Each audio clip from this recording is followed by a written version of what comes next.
Boa noite a todos. Boa noite. Meu nome é Paulo Cunha, eu sou coordenador do curso de Comunicação e Publicidade. Em nome da SPM e do curso, abro oficialmente o Supernova 2021, o Summit de Comunicação da SPM. Este Summit é a materialização da compreensão que a SPM tem sobre a sua responsabilidade. Em seu papel de excelência, deve promover a curadoria de tendências relacionadas ao marketing, à tecnologia da comunicação, ao consumo e à publicidade. E discutir temas que provocam a criatividade e o fôlego de toda a indústria da comunicação, fugindo da obviedade, refletindo, de fato, tendências para o marketing e a comunicação. Com convidados muito especiais e especialistas, e aqui estamos. Bem, como todos devem saber, supernova é um termo da astronomia. Quando uma estrela explode, provoca grande luminosidade. E o interessante é a relação entre a explosão causada pelo fim da estrela e a criação de algo novo que parte deste fim. Para a SPM, supernova é luz, provocação, espaço e capacidade de discutir respostas aos desafios que a indústria da comunicação enfrenta hoje na perspectiva do amanhã. Supernova SPM 2021 discutirá a importante e necessária questão sobre a regulamentação do setor que envolve a indústria da comunicação. Para esse objetivo, contaremos com 10 convidados muito especiais que debaterão hoje e amanhã o tema regulamentação e novas relações comerciais, o futuro da indústria da comunicação no Brasil. Por fim, cremos que Supernova é o Summit de Comunicação que somente a SPM pode promover. Desejamos a todos um ótimo evento e, antes do início, eu gostaria de agradecer aos convidados, obviamente, que aceitaram o convite e estão presentes, vocês já vão se conhecer. Também ao Dalton Pastore, nosso presidente, pela provocação, ao professor Alexandre Gracioso, nosso vice-presidente acadêmico, pelo estímulo e confiança, a equipe de professores do curso de Comunicação e Publicidade, que transformam questões como essa nas suas aulas, né, com concretude, as equipes de marketing de eventos da SPM e a equipe do Arenas, o hub de criatividade e negócios do curso, que ajudou a desenvolver o projeto. Eu queria agora convidar o nosso vice-presidente acadêmico, Alexandre Gracioso, para apresentar a perspectiva acadêmica do Supernova. Alexandre, bem-vindo. Por favor, passo a palavra para você. Paulo, boa noite a todos. Prazer estar aqui com todos vocês. 530 participantes, 527 participantes, é uma alegria imensa. Queria começar agradecendo a presença dos nossos gentis convidados, agradecer a presença do querido Armando Ferrentini, presidente do Conselho da SPM. Armando, faz tempo que a gente não se vê pessoalmente, claro. É verdade. E é um prazer vê-lo hoje aqui. Obrigado pela presença. Da mesma forma. Obrigado. Os nossos convidados, Caio, Gilberto, já estão aqui conosco. Márcia está aqui conosco também. Obrigado pela presença, todos vocês. Tenho certeza que vamos ter um bom evento. Dalton, boa noite. Obrigado pela presença. E como o Paulo disse, obrigado pelo estímulo da gente realizar eventos como esse, que discutem o futuro da profissão, o futuro do mercado, o futuro da indústria. Eu acho que esse evento se enquadra muito bem na proposta acadêmica da escola. A escola nasceu de praticantes que sonharam em tornar o Brasil um centro de excelência, né, na área da comunicação e na área da propaganda. Palavra essa que abandonamos como nome de curso, né? Agora o curso é Comunicação e Publicidade, não mais Publicidade e Propaganda, mas sonharam em tornar o Brasil centro de excelência na área da propaganda, a área essa que representa só o que é auditado, o que é auditado pela Kantar, algo como 130 bilhões de reais, e a gente sabe que a indústria da comunicação vai além disso, mas, de qualquer forma, é um segmento muito, muito significativo da economia brasileira e de qualquer país, como economia vibrante. E em tendo nascido, né, com esse olhar da proximidade do mercado, a gente se manteve próximo ao mercado durante os 70 anos de história que temos, completamos esse ano, né, em 27 de outubro, e uma das formas da gente se manter próximo ao mercado é, além de ter um corpo docente que traz essa animação e essa vibração toda da prática para dentro de casa, é se manter próximo aos órgãos representativos, né, os órgãos de classe, as empresas, enfim, no nosso caso, os anunciantes, as agências. Aí agora a palavra agências, no termo mais amplo que a gente puder pensar, né, estúdios, produtoras, enfim, tantas categorias que vêm surgindo nos últimos anos e que é por conta disso justamente que um evento como esse atrai 600 pessoas. A gente está discutindo o futuro de uma indústria que está em transformação, assim como o ensino superior também está em transformação, e a gente está vivendo isso também dentro da nossa casa, o que é uma alegria, é um desafio. E nós acreditamos, agora me dirigindo especialmente aos nossos estudantes, nós acreditamos que uma das melhores coisas que a gente pode oferecer, né, uma das melhores oportunidades que a gente pode oferecer para vocês é amplitude de horizonte. Amplitude de horizonte em termos de vislumbrar oportunidades. Oportunidades que tenho certeza, quando vocês entraram aqui na escola, vocês não saberiam que existiriam, que existem, porque são criadas a todo momento. E quem tem essa visão mais ampla, as professoras, os professores, os praticantes que estão aqui hoje, esse contato que nós temos com o mercado é que nos permite oferecer essa visão, que eu acho de verdade que é uma das coisas mais significativas, além, né, claro, da preparação técnica e humana, é abrir a mente, abrir a cabeça. Essa visão de mercado, essa visão de mundo, esse conhecimento mais aprofundado e significativo, qualificado da realidade, eu acho que é um dos diferenciais estratégicos que caracteriza esta escola em relação a outras boas escolas.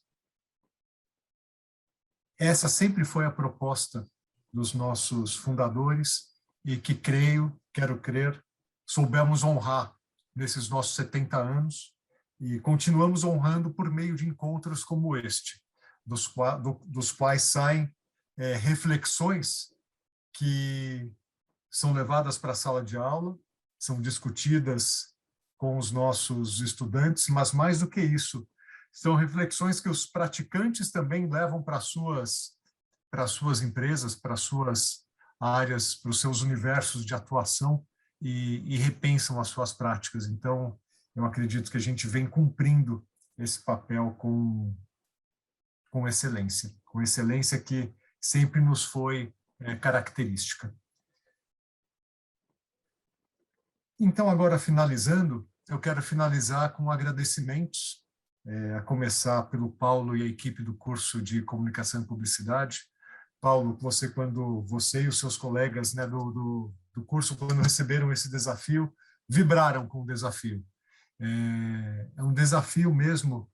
A gente está, acho que no 4º ou 5º Supernova, acho que 4º. Sim. É um desafio estruturar um evento que se propõe discutir o futuro do mercado, o futuro da prática todo ano e trazer temas relevantes tanto para dentro quanto para fora de casa. e vocês vêm mantendo essa vibração desde que a presidência nos encomendou esse debate, né? Então, obrigado pelo comprometimento, obrigado pela animação com que vocês acolheram esse desafio tão gostoso.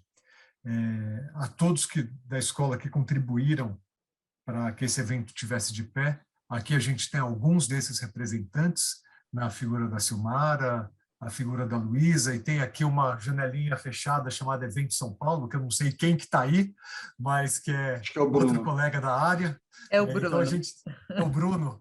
A gente tem alguns representantes dos colegas que também estão aí conosco em todos os eventos, em todas as atividades, e a quem agradeço demais.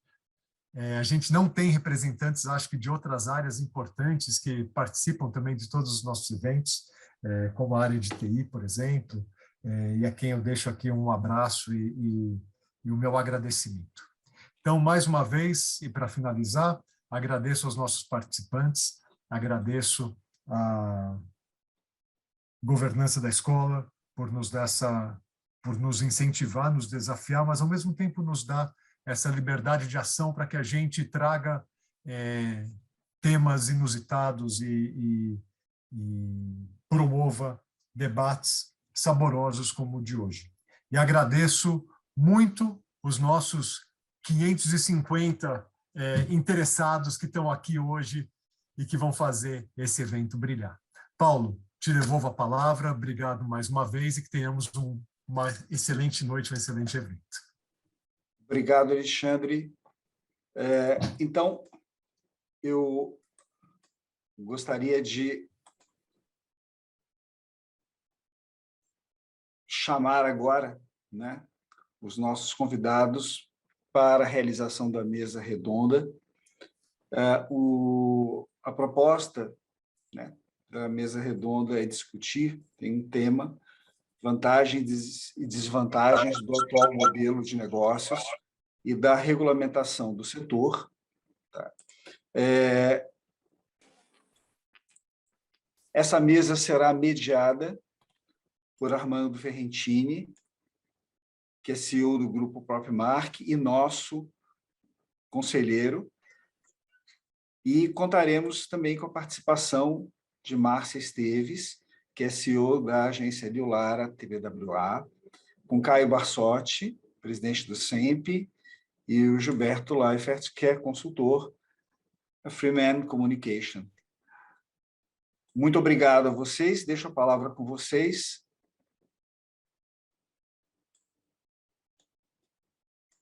Professor, parabéns em primeiro lugar, aqui fala o Armando Ferrentini, por essa excelente ideia, apenas mais uma, né? E tomara que isso continue. O tema realmente que surge agora é extremamente relevante, né? Que deve ser debatido mais vezes, né?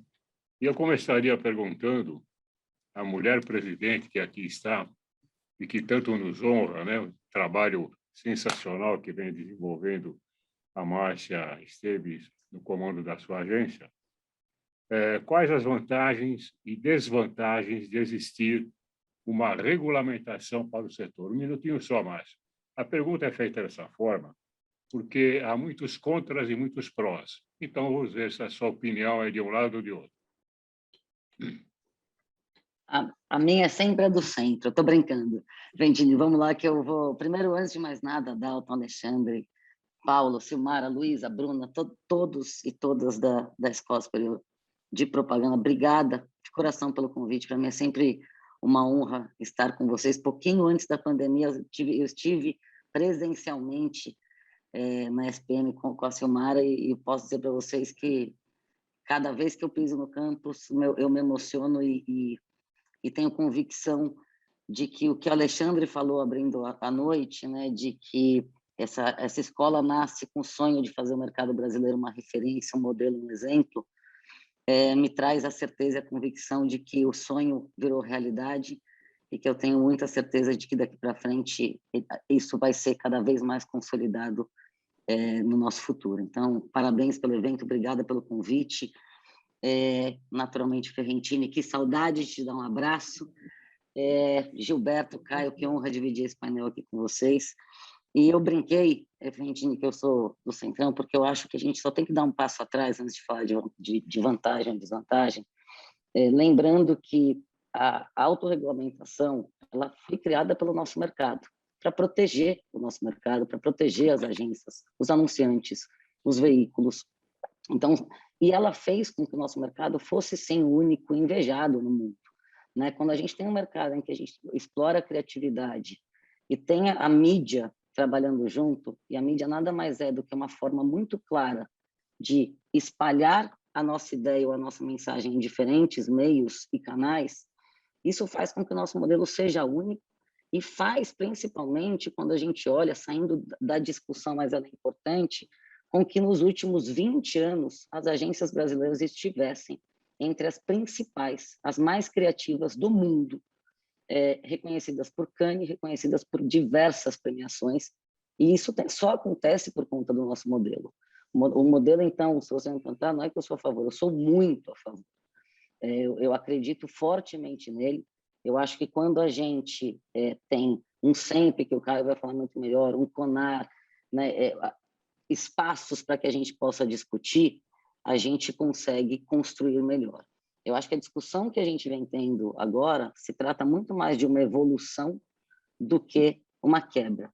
Naturalmente, as novas tecnologias chegaram, e quando elas chegaram, é como tudo que é novo. Eu não nasci com o celular na mão, quando o celular chegou, eu não sabia mexer. Confesso que eu vejo hoje as crianças da minha família, elas têm muito mais familiaridade, até eu, do que com o próprio celular. É natural que quando novas tecnologias cheguem, a gente tenha dificuldade para entendê-las e a gente tenha dificuldade para encaixá-las na nossa rotina. E a tecnologia veio para isso. A internet chegou, novos veículos, novos meios, novas plataformas, independente do nome, uma mudança, sim, se faz necessária e ela está acontecendo onde ela deve acontecer, que é dentro do SEMP, onde o Caio vai falar muito melhor do que eu e, obviamente, o Super Gilberto, mas todos os players do mercado estão lá para discutir, para evoluir, para melhorar o que for necessário, mas não para destruir. Eu acho que a gente tem que ter muito orgulho. Eu falo, a gente tem orgulho quando a gente vai para qualquer lugar do mundo, a gente vê alguém com uma Havaiana no pé, a gente morre de orgulho, a gente fala, isso é do Brasil. E eu acho que está na hora da gente começar a olhar para a propaganda do nosso país e voltar a ter esse orgulho. Porque, particularmente, onde quer que eu vá, o nosso mercado é aplaudido e ele é um modelo de exportação. Tanto é que a gente vê tanto profissional se destacando também internacionalmente. Faz parte da escola que a gente tem, passando pela SPM, passando pela nossa academia, e faz parte do mercado em que a gente tem, que permite com que as pessoas se desenvolvam e cresçam, troquem e aprendam. Parabéns, parabéns. Professor Paulo, permita Sim. que eu faça a mesma pergunta para o SEMP, para o Caio Barsotti. Caio.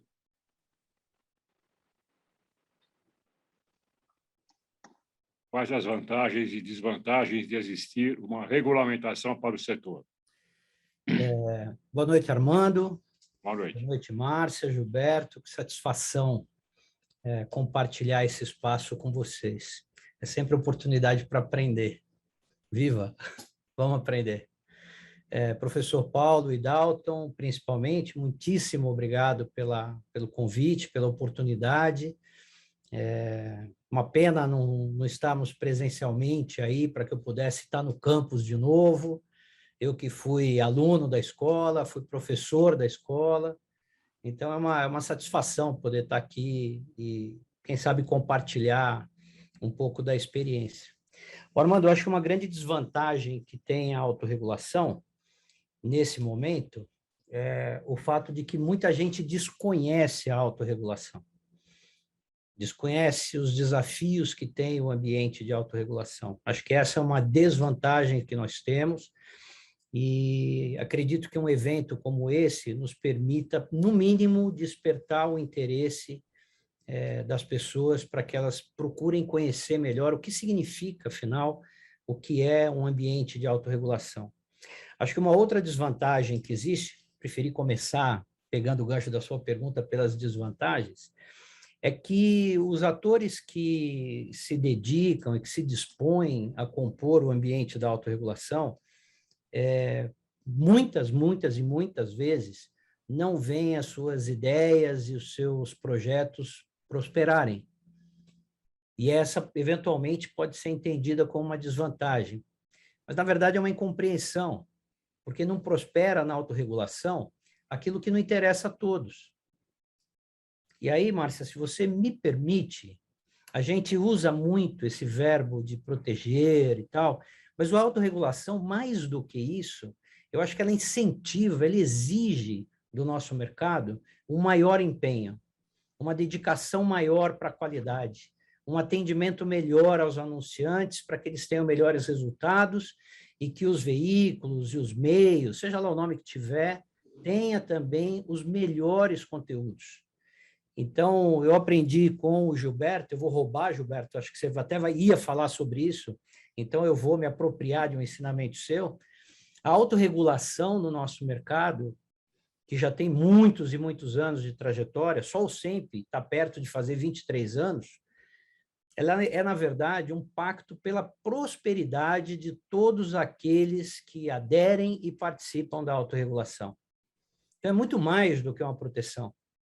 Eu diria até que o nosso mercado não precisa de proteção, mas o nosso mercado precisa de balizas, e balizas que sejam exigentes e que nos façam cada vez um mercado melhor e que nós continuemos, e quem sabe até melhoremos, Márcia, o que nos dá muito orgulho, que é esse posicionamento do Brasil, que não é uma das maiores economias do mundo, mas é uma das melhores publicidades, uma das melhores comunicações do mundo.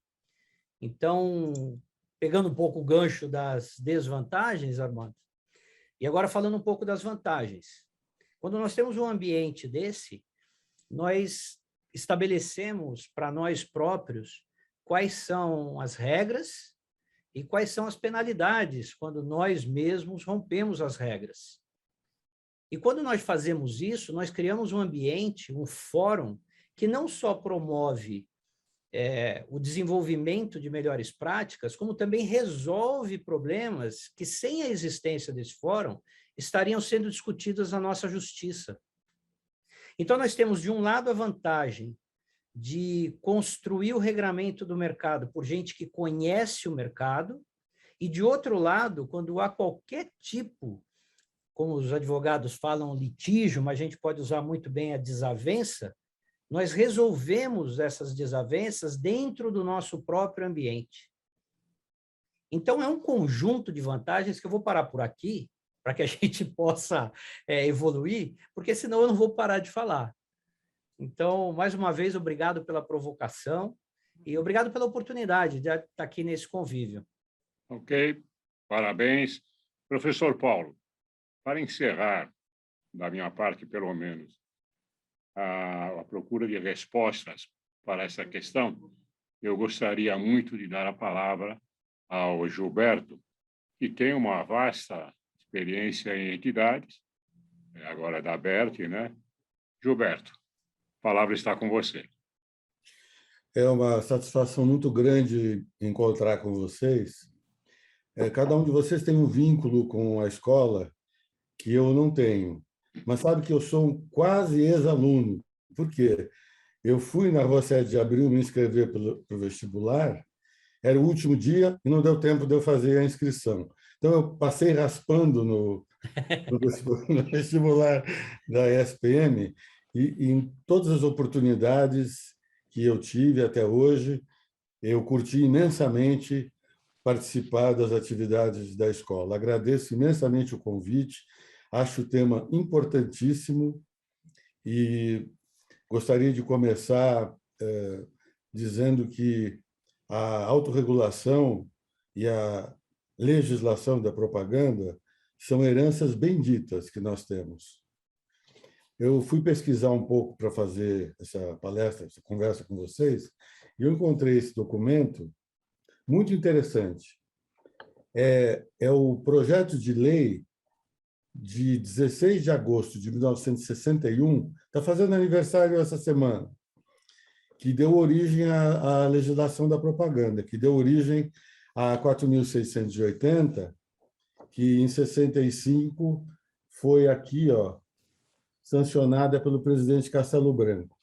Então, houve um empenho das lideranças, um empenho fantástico, e durante 4 anos esse projeto foi trabalhado intensivamente no Congresso Nacional. Vamos lembrar que, naquela ocasião, prevaleciam no mercado brasileiro as agências multinacionais, agências essas que faziam as pautas do Repórter Esso e escalavam os atores das novelas, inclusive no rádio.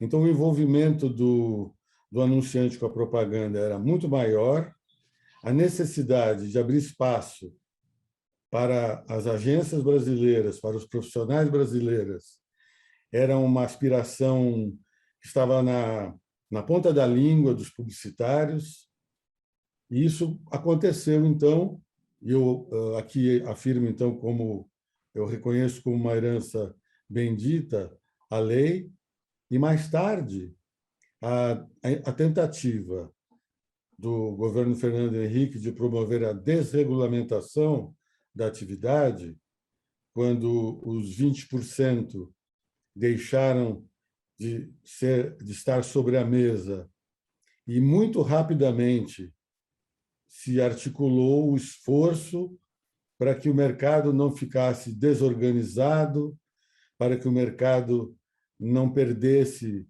a sua capacidade econômica e, sobretudo, que as agências situadas fora do eixo Rio-São Paulo, longe do asfalto, continuassem podendo disputar espaço.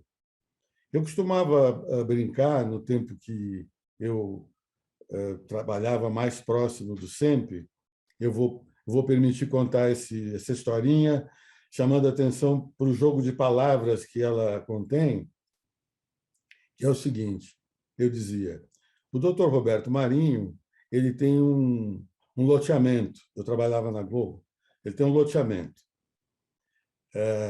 Nós, no loteamento, podemos fazer lá a parte residencial, o centro comercial, a igreja, o clube, a escola.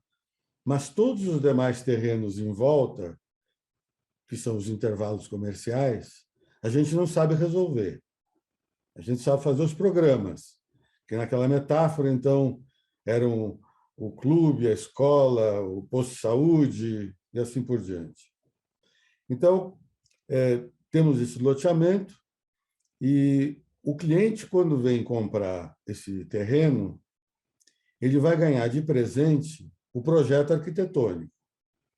O veículo, Dr. Roberto, vai dar de presente o projeto arquitetônico e vai pagar 20% por ele. Então, você, cliente que está aqui comprando o seu terreno, quando você for escolher o seu projeto arquitetônico, na metáfora, a sua agência de propaganda, escolha aquela que for que tiver a criação mais exuberante e que for a mais equipada em mídia, porque ela vai custar a mesma coisa que a pior concorrente dela.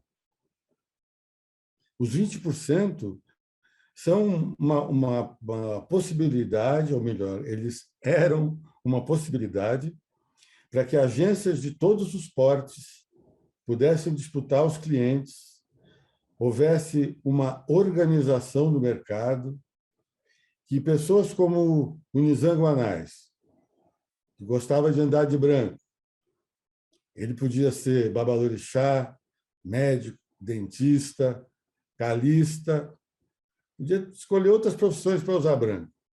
Ele veio trabalhar no nosso negócio por causa da prosperidade, pela possibilidade de realização profissional e porque o modelo de negócio, sobre o qual nós estamos debruçados hoje, proporcionava fantásticas oportunidades de realização e de prosperidade para os profissionais.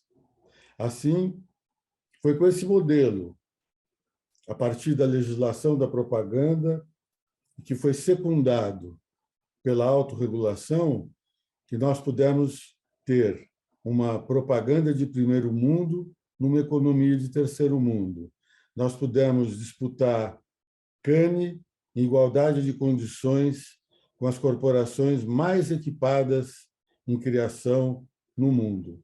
Então, eu vejo como uma herança benfazeja, benéfica, que a gente deve procurar desenvolver, cultivar, procurar conhecer a história destes nomes muito importantes com os quais o Armando conviveu, e eu cheguei mais tarde na propaganda, mas pude vê-los operando, o Petrônio Correia, o Geraldo Alonso, o Mauro Salles, o Sepp Banderek, o Zé de Alcântara, o Alex Pericinoto, o Júlio Ribeiro um pouco depois, o Duailib e os sócios dele, pelo respeito que eles tiveram pela atividade, pela herança e pelos clientes. Eu acho que é um bom caminho que a gente, conhecendo a história, pode imitar. Esse é só o começo desse papo. Vocês vão ver que as vantagens são imensas. Márcio, você poderia comentar o que você acabou de ouvir, tanto do nosso querido Caio como do Preicher, do ponto de vista do conteúdo, da opinião deles em relação, por exemplo, ao seu trabalho, à sua agência, ao mercado, tudo aquilo que você conhece, você é uma profissional de grande experiência e, sem dúvida, vai, de repente, encontrar algo que você possa, talvez, exportar. Armando, acho, primeiro, eu aprendo sempre com eles, eu tô aqui aplaudindo e aprendendo e assistindo. Eu acho que os dois trouxeram um ponto que é muito, muito interessante. A gente tem uma certa tendência a apagar a nossa história ou por não conhecer, por não estudar, por não ir a fundo, de alguma forma criticar, né? Eu acho que os dois trouxeram isso de uma forma muito, muito importante, que assim, a gente tem uma história construída que ela não só precisa ser honrada, como precisa ser compreendida e estudada, para que a gente possa propor toda e qualquer modificação. Eu não tenho dúvida nenhuma, Armando, que nos últimos anos, especialmente porque os nossos donos e fundadores de agências acabaram ou saindo do mercado ou vendendo para multinacionais, e a gente, de alguma forma, perdeu a figura dos nossos grandes líderes e tem uma nova geração correndo atrás, e eu me incluo nisso, correndo atrás para aprender, correndo atrás para se desenvolver. Quando a gente perdeu isso, a gente acabou perdendo o diálogo e acabou culminando num momento bastante importante de uma transformação do mercado, porque o nosso mercado vai se transformar todos os dias à medida que a sociedade se transformar. Novos meios vão surgir, a gente vai ter que ter habilidades diferentes. Hoje, o que a gente investe, por exemplo, em ferramentas, por conta da chegada digital, eu diria que é a segunda grande linha de uma agência. A gente tem ali as pessoas, na sequência, ferramentas. Então, a gente não está falando de uma ferramenta, a gente está falando de 50, 60 ferramentas contratadas. Uma para redes sociais, a outra para... Enfim, eu não vou entrar nesse detalhe, mas isso tudo é custo. E é um custo da agência, que tem que ser remunerado de alguma forma. E essas discussões, eu acho que elas ficaram muito, eu diria, eu não quero usar a palavra errada, senão o Caio briga comigo com razão, mas elas foram pouco debatidas na altura que elas deveriam ser. E acabou ficando, de alguma forma, muito fácil criticar e, de alguma forma, também, por outro lado, nós acabamos tendo uma certa... investindo muito mais tempo em nos defendermos do que nos transformarmos. É natural, isso não é uma questão da regulamentação, isso acontece em toda e qualquer transformação que é necessária. Né? Primeiro há uma discussão e uma reação, que eu acho que é esse exato momento que a gente está vivendo, para acontecer uma transformação. Eu acredito muito em construir pontes, eu acredito muito em honrar a história. Eu fui para a Leonardo TBWA justamente porque eu tenho o maior perdão da palavra, tesão e orgulho em trabalhar numa agência que tem 30 anos de vida, lançando marcas extraordinárias, fazendo com que pessoas se saiam melhores todos os dias e marcas maiores. Eu não preciso nem dizer que eu amo e sou fã do Luiz Lara, e é uma pessoa que me ensina todos os dias e me traz esse olhar de história para que a gente possa se movimentar para o futuro, mas, de novo, honrando o passado e fazendo as transformações que são necessárias. Então, sim, a gente precisa se movimentar, e já estamos nos movimentando para nos transformarmos no que for necessário para esse novo mercado que aparece todos os dias, para novos players. O grande ponto aqui, eu acho que isso ninguém nega, né? A gente precisa. Agora, isso não destrói o que temos anteriormente, não é o que nós temos até então, não é ruim, funciona e funciona muito bem, mas sim, temos muitas coisas que precisam ser conversadas, e eu diria que não é sobre os 20%, não é sobre a bonificação por volume, é sobre o todo, porque o todo se tornou muito mais complexo. Hoje, uma agência, por exemplo, uma área de mídia, tem que ter pelo menos 20 pessoas a mais do que tinha antes, porque ela não vai planejar para 5 meses, ela vai planejar para 500 meses. De onde sai, né, essa remuneração? De novo, eu poderia trazer 300 exemplos. Então, assim, tem uma transformação, mas, de novo, a gente só tem que tomar um cuidado que essa transformação não passa pela remuneração somente. Ela passa pelo olhar completo e complexo do que o nosso ofício se tornou. E ele se tornou bastante complexo, ao mesmo tempo desafiador e bastante legal. Continua cada vez, para mim, muito mais legal, mas ele está complexo. Então, assim, o que é o SEMP? É um fórum aberto para que todos possam discutir todo o necessário. Eu faço parte do SEMP há pouco tempo, 2, 3 anos, eu aprendo todos os dias, e eu percebo, sim, um movimento de abertura, de transformação, para que a gente possa conversar e para que a gente possa trocar. E bem como o Caio falou, se a gente tiver que brigar, entre aspas, porque temos pontos de vista diferentes, que a gente aprenda no mercado de comunicação, que a gente não precisa ser um reflexo das redes sociais do nosso país. Não é uma polarização, né? O que acontece hoje no nosso país é eu tenho razão, você está errado, e você me responde a mesma coisa. Nós somos comunicadores, eu acho que a gente tem que sim aprender a se comunicar, a concordar em discordar, para que a gente possa construir uma ponte, convidar todos a estarem conosco para uma ponte de continuidade, de melhoria, mas não destrutiva. Márcia, aproveitando tudo que você expôs agora, com o seu costumeiro brilhantismo, né? Eu vou perguntar para os três agora e queria que o Caio começasse a responder. Logo eu, o que mudou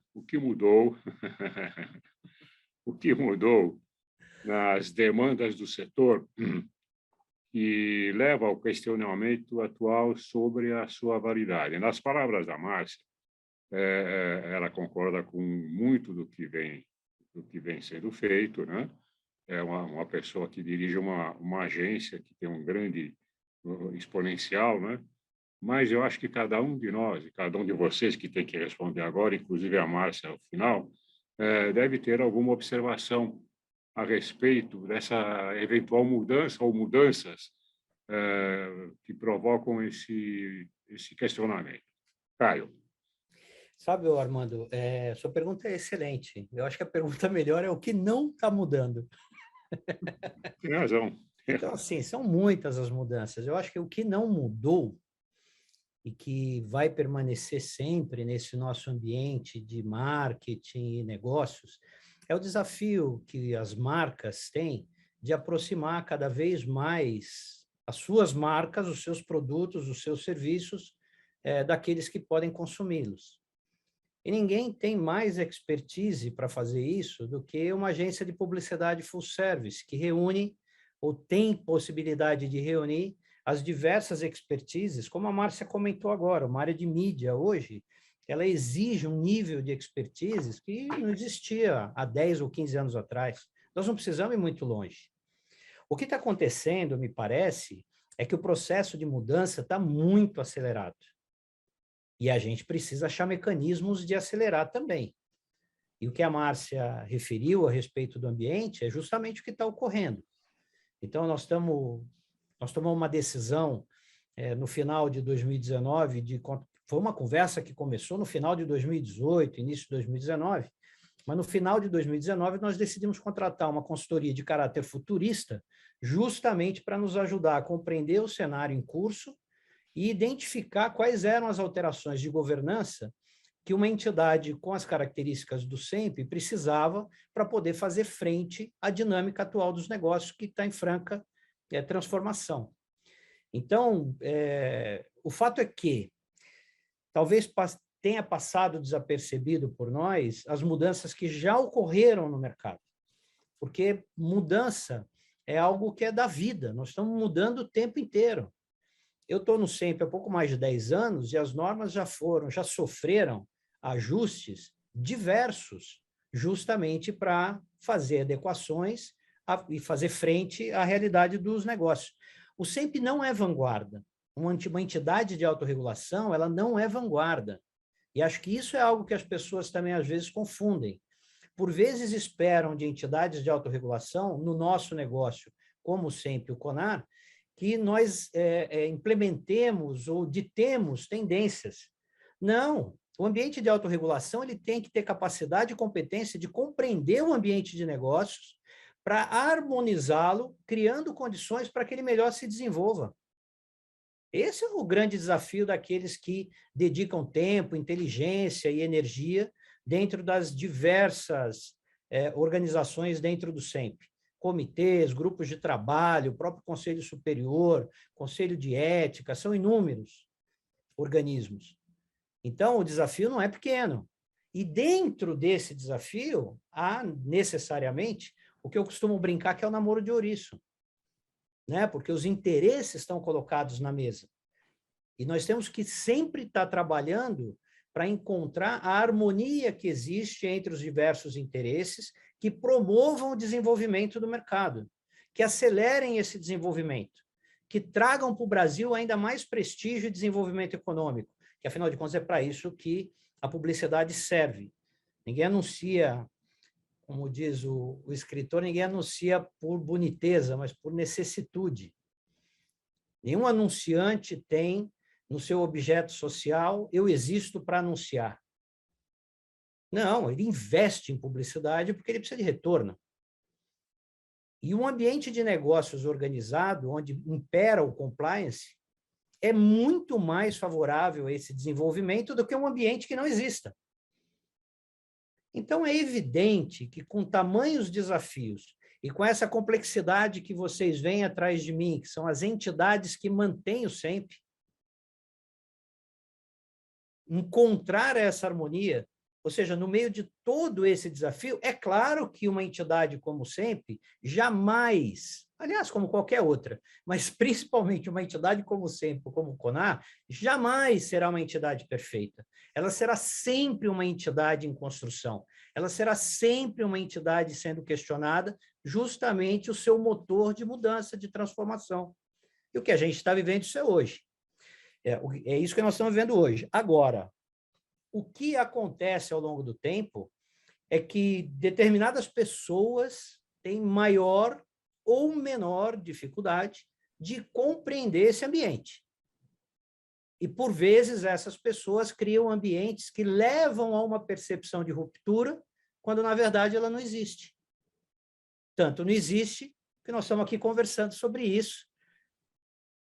Então, assim, os desafios não são pequenos. Para concluir, a Márcia, no início da fala dela, ela usou a necessidade de estudar, né, Márcia? E, realmente, o nosso ambiente de negócios, ele é um ambiente que ele é muito harmônico, mas ele é complexo.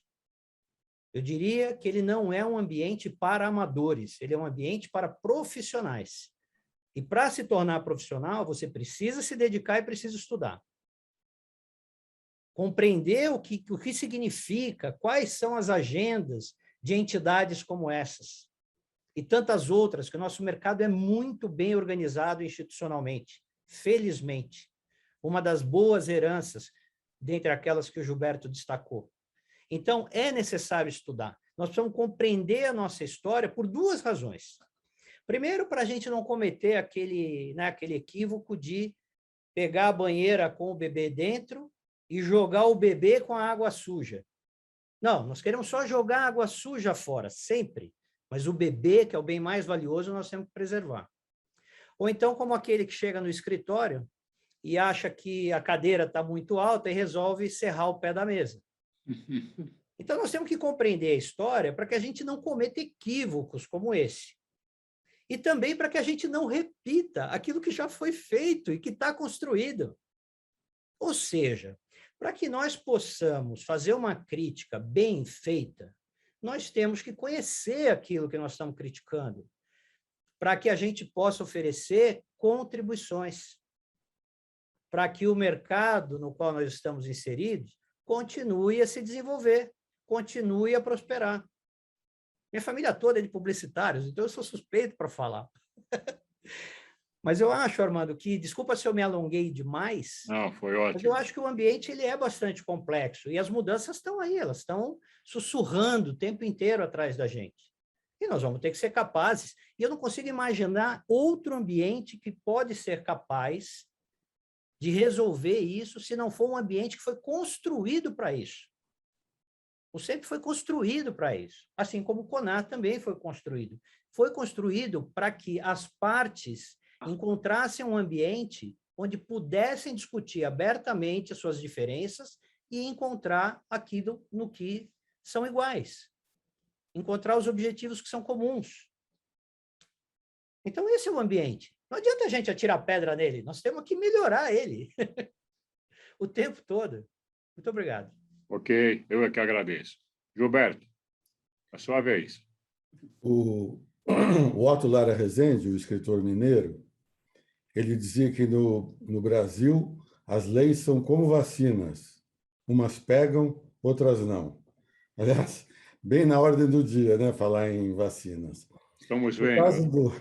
No caso do Brasil, então, voltando ao ponto que eu iniciei minha fala, a lei pegou e a autorregulação ela já tem um tempo de vida que autoriza a crença de que ela será constantemente aprimorada e vai permitir que esses 500 e tantos profissionais que nos estão assistindo tenham um ambiente organizado, civilizado do ponto de vista do capital e oportunidades de emprego para todos.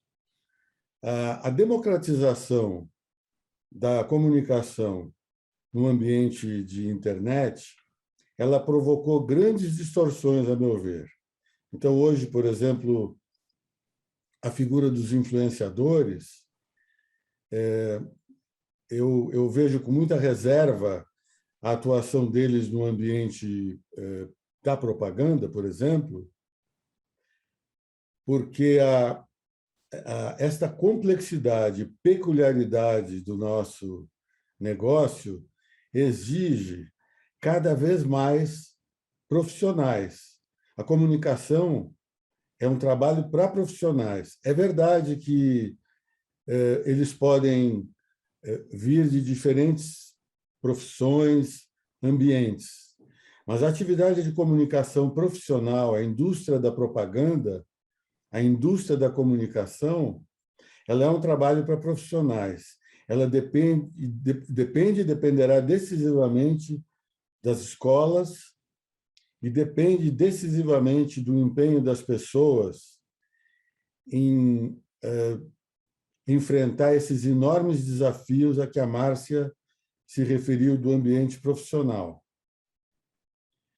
A desregulamentação que já foi tentada no Brasil há 20 anos, o ambiente com ausência de regras da internet, que é uma etapa que já foi superada, custou uma fortuna para o Google e para o Facebook. Eles defendiam o ambiente com ausência de regras, mas não foi possível. Foi indispensável, foi necessário. E todos os dias eles estão fazendo autorregulação, todos os dias. Então, esse caminho que a gente trilhou até aqui, eu sou um entusiasta dele, pelos motivos que já foram aqui apontados, seja pela capacidade que nós próprios, profissionais, temos de encontrar caminhos para o nosso negócio, seja para a dificuldade que o Estado tem de garantir direitos, de prover direitos, de dirimir controvérsias. É muito difícil isso no Brasil. A justiça é lenta, cara e falha. Então, o sistema de autorregulamentação ele traz também a possibilidade, como o Caio mencionou, de solucionar conflitos. Eu lamento que não está entre nós, nesse momento, o professor Tércio, que por alguma razão ainda não está na tela, que é o professor, que é o jurista que eu mais admiro, é o advogado que eu mais admiro. Ele é um profissional completo, um filósofo do direito, e acredito que quando ele ocupar aqui a tribuna, a mesa redonda, essa noite, nós vamos ver aspectos que talvez tenham escapado à nossa observação até aqui. Eu não falo mais nada se ele entrar aqui, eu só vou prestar atenção. São dois. Acabou, Gilberto? Márcia, agora é a sua vez e eu lhe peço para falar, inclusive, é claro, como presidente de uma grande agência. Você está agora atuando em cima sobre os problemas, né? Então, está mais capacitada ainda, porque eles estão fresquinhos na sua cabeça. Vamos lá, Márcia. Armando, eu acho que, honestamente, eu tenho pouco a somar diante de tudo que já foi dito, porque eu honestamente, de novo, eu sou uma geração que está chegando e que está aprendendo, e com toda a humildade do mundo, como eu falei, o Caio reforçou, quanto mais eu estudo, mais eu sinto que eu preciso estudar e aprender. É inacreditável a complexidade e a quantidade de informações e da história que a gente precisa carregar para trazer, para tentar buscar soluções. Eu acho que a gente vive um momento, e é na nossa sociedade, e que isso se reflete no nosso mercado, é muito complicado mesmo, de uma dificuldade genuína de dialogar e principalmente de escutar, né? A gente, me parece, cada vez mais a gente tem conversas no vento, e isso é engraçado porque isso teoricamente deveria ser muito claro na minha geração, né? A minha geração é uma geração que de alguma forma escuta pouco e talvez eu não sei se eu sou diferente, mas eu tendo a querer sempre escutar mais do que falar para poder aprender. E eu percebo que cada vez mais o nosso mercado tem dificuldade de conversa, tem dificuldade de união, tem dificuldade de um entendimento que a gente pode competir nas agências, e é legal competir. Eu adoro participar de concorrência, obviamente, quando a concorrência é justa, porque, de alguma forma, quando existe o fair play, quando a gente está trocando de forma justa, ganhar ou perder é quase, entre muitas aspas, um detalhe, porque a gente aprende, a agência aprende, a nossa troca aprende, e a gente brinca entre a gente, entre quem ganhou, quem perdeu e quem participou, porque isso é uma competição saudável, isso pode acontecer e deve acontecer. Obviamente, não vou entrar aqui no que a gente tem que melhorar nos processos de concorrência. Eu estou dizendo da competição entre agências, que ela sempre foi saudável se existe um fair play, se as regras são claras. O que me parece que começou a acontecer é que a gente confundiu a competição com uma briga de autodestruição do nosso mercado, que não tem nada a ver. Competir por audiência, no caso dos veículos, competir por marcas, no caso das agências, independente de qualquer coisa, a competição sempre, historicamente, foi saudável, foi respeitosa. Está aí o CONAR, que não nos permite errar no tom na competição, mas isso parece que se transformou numa competição para ver quem manda mais ou quem quer ter razão. E eu acho que o nosso problema está ali. A hora que a gente conseguir sentar com esse grupo, porque essa infinidade de logos atrás do Caio representa no mínimo 3, 4 pessoas que estão num fórum, numa mesa redonda, debatendo semanalmente, quinzenalmente, diariamente, possibilidades de melhoria. né? E é impressionante, e de novo eu repito, eu estou há 2 anos mais ou menos no CEMP, e o meu último ano eu tenho visto uma evolução muito clara no diálogo, na construção, em novas ideias, tem muita coisa acontecendo. Mas é impressionante que, tempos atrás, existia uma discussão calorosa sem solução, né? Quase como se a gente estivesse buscando o problema, achando o problema para buscar a solução, e não em busca diretamente do problema. E eu acho que a gente entrou num ciclo muito perigoso. Eu diria, eu comecei a entrar muito mais a fundo nesse tema e tentar estudar muito mais, porque eu acho que está na hora assim, de todo mundo voltar a se unir. E o meu olhar, e é um convite para todo mundo, para quem está chegando, a gente está aqui para construir um mercado melhor. O meu dever é deixar um mercado melhor do que eu entrei. Mas eu não posso dizer que eu encontrei um mercado ruim. Eu posso dizer que eu encontrei um mercado em transformação. Mas eu encontrei um mercado com regras, eu encontrei um mercado ético, eu encontrei um mercado que eu sou apaixonado e que tenho o maior orgulho de fazer parte. E meu dever é prosperar esse mercado e, naturalmente, buscar as transformações junto com o grupo que o construiu, com quem está chegando, que melhore.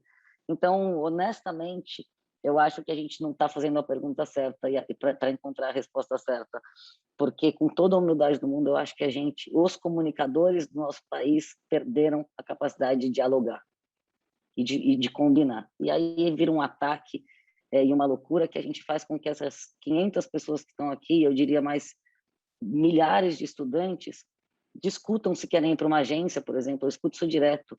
Eu devo ir para uma agência, as agências não vão acabar. Como há tempos, 10 anos atrás, 5 anos atrás, eu escutava, a TV não vai acabar, quando a gente olhou que a TV tem tido picos de audiência nos últimos 2 anos maiores do que sua história. A pandemia não importa. As pessoas assistem TV. Sabe por que assistem? Porque é o que eu sempre digo, a TV vai morrer. Eu falo, tá bom, o que é trending topic no Twitter? O Big Brother, o programa da TV. Então, existe um reflexo natural de a gente tentar destruir a história, destruir os meios. É sempre assim. Por que não pode ser a soma? Né? Por que tem que ser sempre e? Né? Por que a gente tem que ter isso ou aquilo? Né? Tem que ser a soma. É o mais. Dá para somar, dá para trazer todo mundo para a mesa, dá para conversar. E essa tem sido a minha busca de verdade, de pontes, de diálogo, que eu acho que o nosso mercado sabia fazer muito bem. Eu percebo isso, eu dou o exemplo da figura do Luiz sempre, porque é uma pessoa que eu estou diariamente e que é uma pessoa que ele concorda em discordar. Não necessariamente ele quer ter razão, ele quer construir um mercado melhor, todos os dias. E eu acho que é isso que a gente tem que fazer, construir um mercado melhor todos os dias, é nosso dever. E trazer para quem está chegando esse olhar. É um mercado extraordinário. Vocês estão estudando comunicação, sorte é de vocês. Não pensem que é ruim. É uma economia que gera mais de 400 mil empregos, estou falando só de agência, diretos e indiretos anualmente, movimenta 420 bilhões. É uma economia forte, melhora a nossa sociedade. Não se esqueçam, a gente não sairia da pandemia sem a comunicação, porque a gente não saberia se a gente tinha que usar máscara ou não. Então, não duvidem da força desse mercado e da nossa força e de vocês que estão chegando para construir uma sociedade melhor. É sobre isso que a gente tem que discutir, é uma sociedade melhor, marcas duradouras, é valor, é resultado de médio, curto e longo prazo. E eu acho que é por isso que a gente está errando a mão, porque a gente está discutindo uma coisa que funciona muito bem e, ao invés de implementar melhorias, a gente quer ter razão. Quando eu falo a gente, eu estou dizendo o mercado. E está na hora da gente repensar. Porque lá atrás, quando você vai estudar história, me corrija se eu estiver errada, Gilberto e Caio e todos estão aqui, existia uma união, né, no olhar de como a gente ia construir. Depois todo mundo discutia e brigava pelas marcas, pelas contas, mas aí é fair play. Mas esta união que é combinada não é caro. Eu acho que isso foi se perdendo com o passar do tempo, e eu acho que está na hora da gente resgatar, e urgente, porque eu tendo a acreditar que se a gente tiver que aprovar qualquer mudança no nosso mercado que se faça necessária, sem uma autorregulamentação, eu tendo a dizer que se a gente parece lento nas nossas transformações, eu tendo a acreditar que a gente vai virar, enfim, os tempos e movimentos vão ser bem mais complicados. Muito bem, Márcio, parabéns. Eu gostaria agora que o professor Paulo Cunha, criador de todo esse programa, aparecesse aqui na tela, né, para nos dizer se há mais perguntas no chat e comentar também com a sua experiência a respeito de tudo isso que foi dito aqui, de muito valor. Professor. Obrigado, Armando. Bem, acho que um comentário que eu faria, na verdade, já é uma pergunta que chegou, né? Nós estamos recebendo perguntas pelo chat, então eu vou transformar a minha pergunta, na verdade, a minha colocação numa pergunta. Muito do que foi falado aqui, nós que já estamos inseridos no mercado, que já entendemos o mercado, entendemos até mesmo esse termo, o mercado, né? Como você estava falando agora, Márcia, assim, o mercado. Mas, pensando nos nossos estudantes, né? Muitos ainda não estão estagiando, ainda estão num começo de processo. Uma das perguntas que chegou deixa eu ler aqui. As colocações parecem refletir sempre uma realidade das agências. Qual a principal crítica que existe na perspectiva, se existe uma crítica, dos anunciantes sobre o modelo atual? Então, essa seria uma pergunta que eu estou trazendo do chat, mas eu colocaria assim, importante até para isso aberto para os três, por favor. Armando também, se você quiser comentar, por favor, será ótimo. Posso começar? Pois não. Eu acho que eu tive a oportunidade de ocupar as 3 mesas ao longo da minha carreira, e fui anunciante, fui agência e fui veículo durante muito tempo. Acho que o tempo que eu menos fui, na verdade, ao longo da minha carreira, foi anunciante, mas foram 3 bons anos numa operação bastante grande, né? E o que eu tenho notado é uma certa dificuldade. Primeiro, eu não colocaria como algo homogêneo. Nem os veículos são homogêneos, nem as agências compõem um homogêneo e nem os anunciantes tampouco. Então, anunciantes nacionais, anunciantes pequenos e médios, eles têm uma perspectiva com a atividade de comunicação em geral, que é muito favorável ao modelo.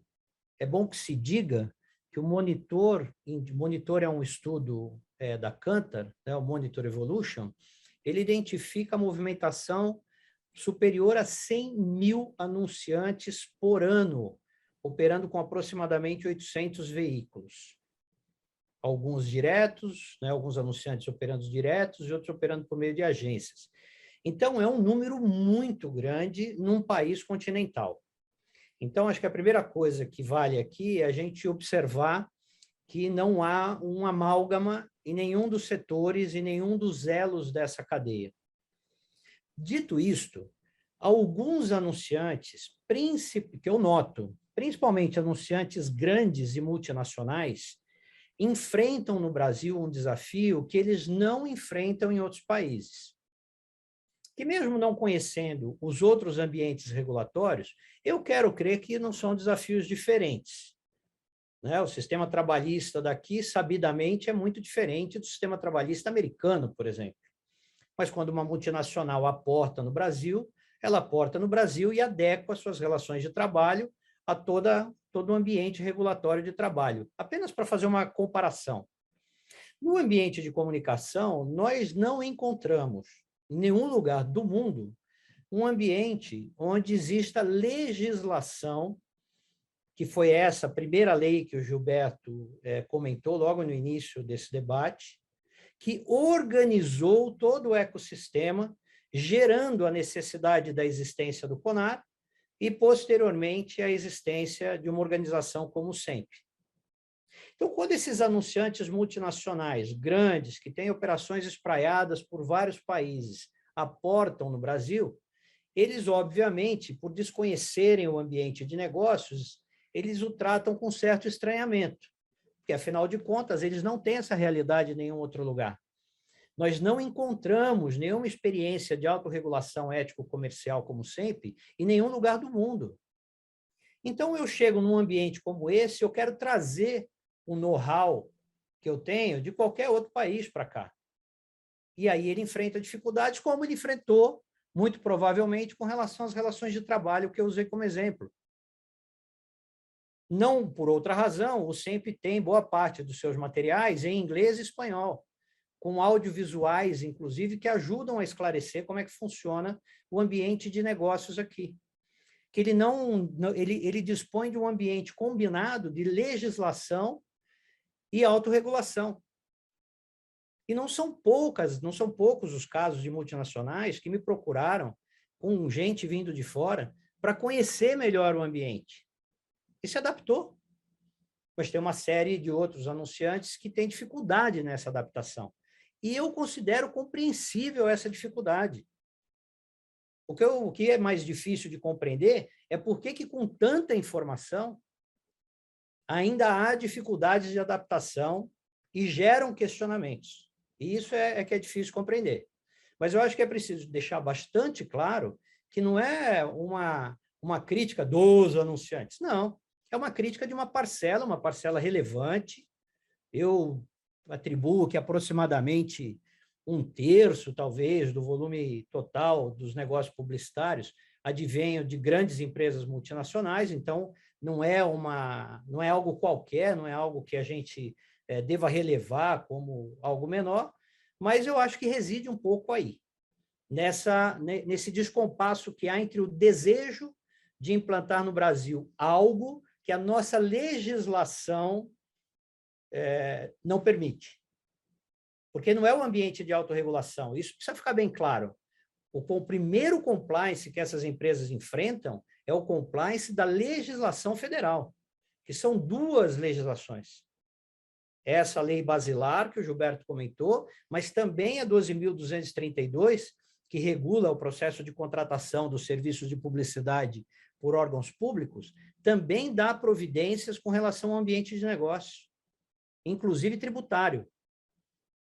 Então, nós temos essa dificuldade de compreensão. Então, como primeiro pontapé, né, nessa conversa, eu colocaria essa observação.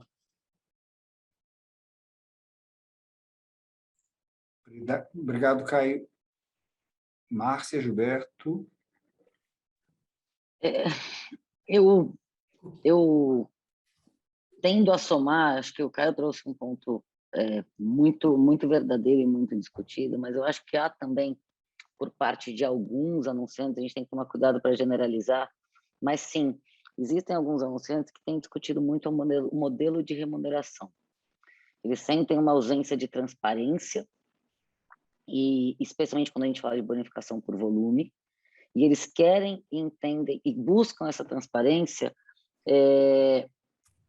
na minha humilde opinião, muito pelo que eu falei antes, da gente ter ficado por muito tempo em silêncio e não posicionando muito do que a gente falou aqui. Então, eu te diria que há um incômodo por transparência e por pedir, e por abertura, vamos dizer assim, de bonificação por volume. Isso tem gerado, eu diria, 90% das discussões. Tem outros pontos que muitas vezes... e aí, o que isso tem acarretado? Como eu não entendo o seu modelo de remuneração, eu não entendo a transparência, eu não entendo como isso funciona, logo eu quero quebrar o modelo e separar, por exemplo, mídia das agências, né? Como a gente tem fora do país, agências de criação e mídia fora. Mas tudo isso, na minha humilde opinião, é um reflexo do que a gente estava dizendo antes, de a sensação de uma ausência de transparência e que, por muitas vezes, eles não obtiveram as respostas necessárias. Vale citar aqui que tem muitas informações que, de fato, são confidenciais, porque dependendo do que a gente converse ou tenha de relação, por exemplo, com qualquer veículo, eu posso ter algum contrato de confidencialidade. Mas também vale ressaltar aqui, que eu não sei se todo mundo entende exatamente como funciona, o que a gente tem dito do 20% ou não, quando eu digo que a gente ficou muito em silêncio, é que a gente deixou de demonstrar na evolução do tempo que as bonificações por volume diminuíram, uma vez que surgiram mais players, porque a resposta parece complexa, ela é complexa, mas tem uma simplicidade aqui. Os meios aumentaram, logo, se eu tinha 5, 6 players que recebiam todo o bolo de investimento do país, isso passou a ser diluído para 200, 500 diferentes veículos. Naturalmente, todo o processo de bonificação por volume diminuiu, porque os volumes investidos em mídia por cada agência, em cada player, é menor. Em contrapartida, 100% dos custos de qualquer agência aumentaram. Volume de profissionais, excessivos treinamentos e capacitação para que todo mundo entenda e consiga operar nas novas ferramentas que aparecem, excessivas pesquisas, necessidade de contratação de pesquisas. Portanto, veja, a gente vive um momento em que as remunerações são cada vez menores, o volume de trabalho e os custos das agências são cada vez maiores e, de certa forma, uma ausência de confiança nas relações. Porque, no final do dia, a gente precisa da confiança dos nossos anunciantes, de todo o mercado, para fazer com que as ideias aconteçam, porque a gente não vende cadeira, nós vendemos ideias, nós construímos marcas, e isso necessariamente precisa de uma relação de confiança, que pode começar por eu acredito no posicionamento que você está me oferecendo, eu acredito nessa ideia, vamos fazê-la acontecer. Mas ela também exige um relacionamento absolutamente aberto e transparente entre todas as partes para que ele aconteça. Então, eu diria assim, existe esse incômodo, e esse incômodo tem sido incessantemente, de novo, eu digo pelos últimos anos, mas o Caio e o Gilberto podem dizer pela história, tendo o convite, né, para que os anunciantes venham ao SEMP, para que a gente possa abertamente conversar e discutir sobre este tema e sobre todos os outros. Então, essa, de novo, tem sido a nossa busca, mas, para mim, o grande incômodo é esse, é um silêncio, né? A gente começou a correr atrás para conseguir aprender, fazer a coisa acontecer, a gente esqueceu de contar que esse modelo está desbalanceado. E eu tendo a dizer que se a gente... Eu digo agora num devaneio mesmo, tá? Mas se a gente abrisse todos os números, eu diria que todo mundo ia se surpreender, porque existe uma imaginação de uma coisa que não se reflete na realidade. Isso, sem nenhuma dúvida, eu posso atestar.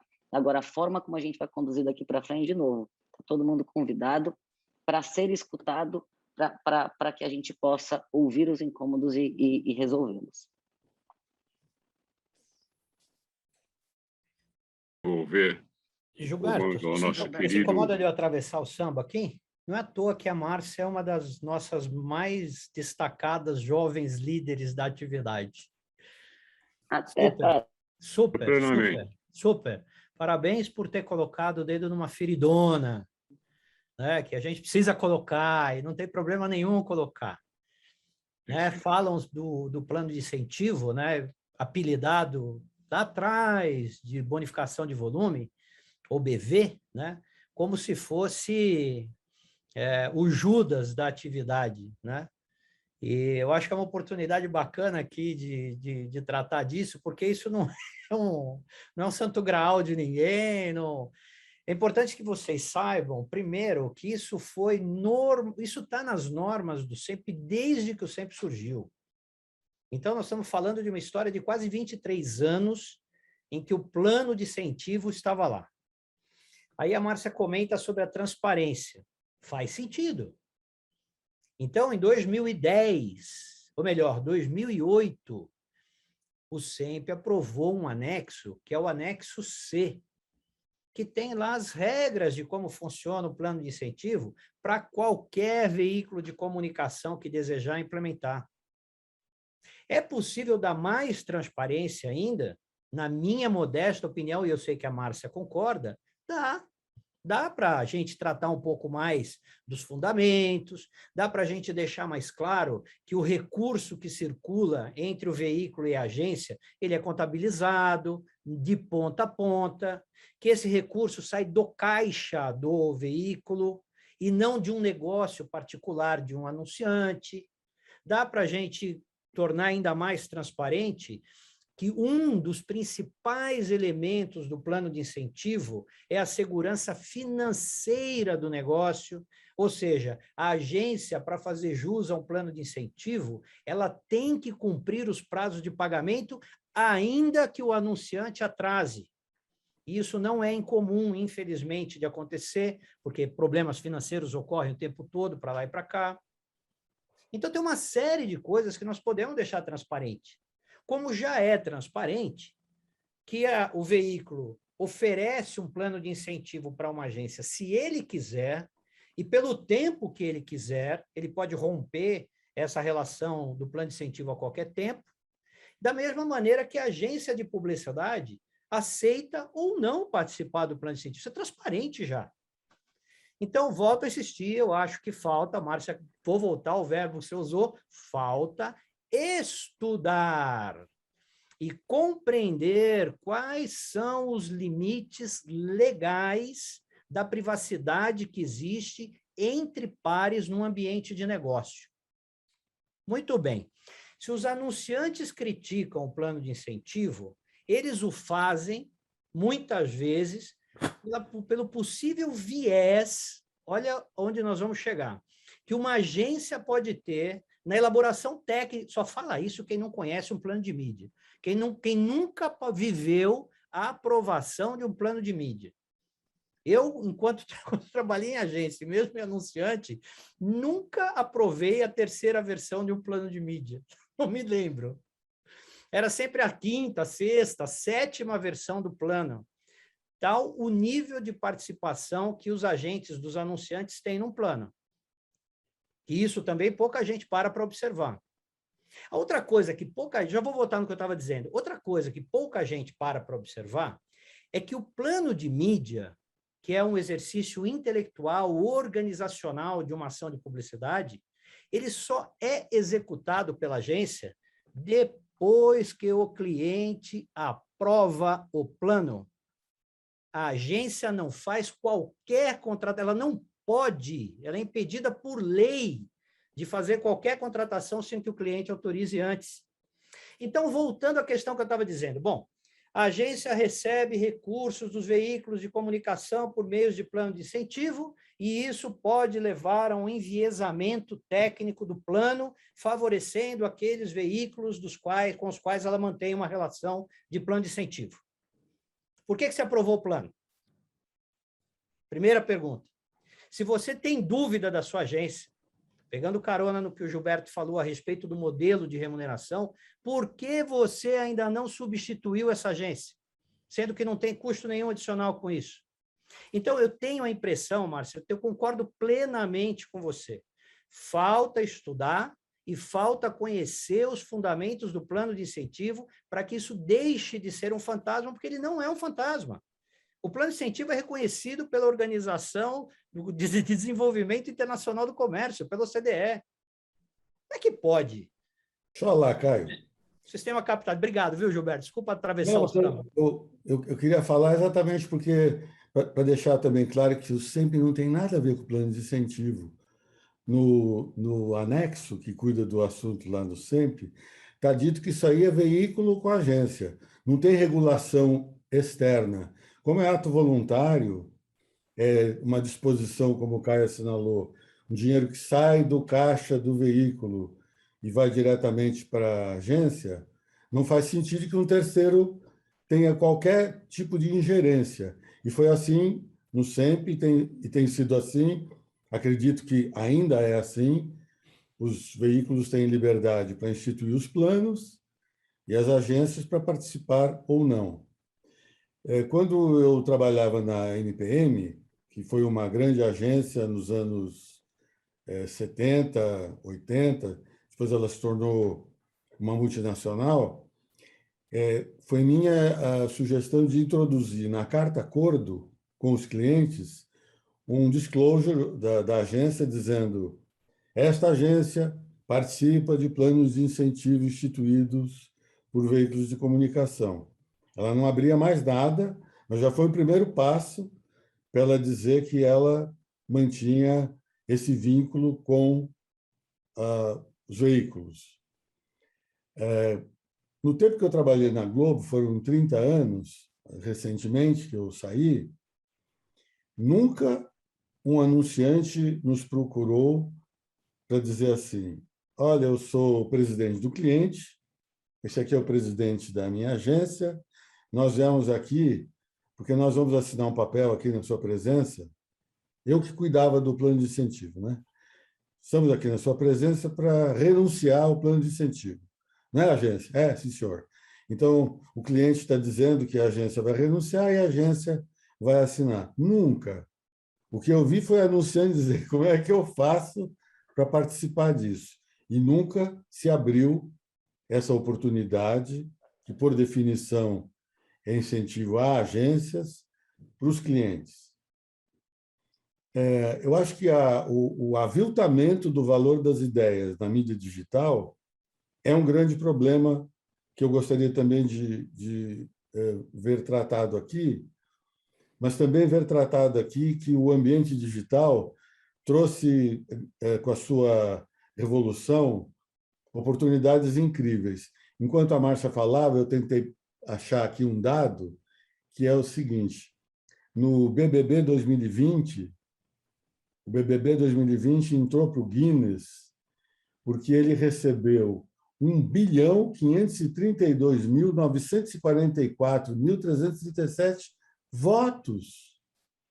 Isso esse prodígio só foi possível por causa do ambiente digital. Então, os colegas que nos estão assistindo, que serão, então, profissionais de cliente, de veículo, de anunciantes, de agências, de fornecedores em geral, eles vão ter nas mãos, diante de si, oportunidades escandalosas de excelentes resultados, de novas formas de comunicação, que serão certamente muito prósperas também. O que a gente deve insistir, voltando ao início da conversa, como um disco quebrado, um mantra, é tentar preservar as conquistas dos que nos trouxeram até aqui. Eu dizia isso lá como uma missão que eu recebi quando eu entrei na Globo. O Ataíde, que me contratou, o Antônio Ataíde, dizia: nós temos de deixar os legados até o dia seguinte de nossas aposentadorias.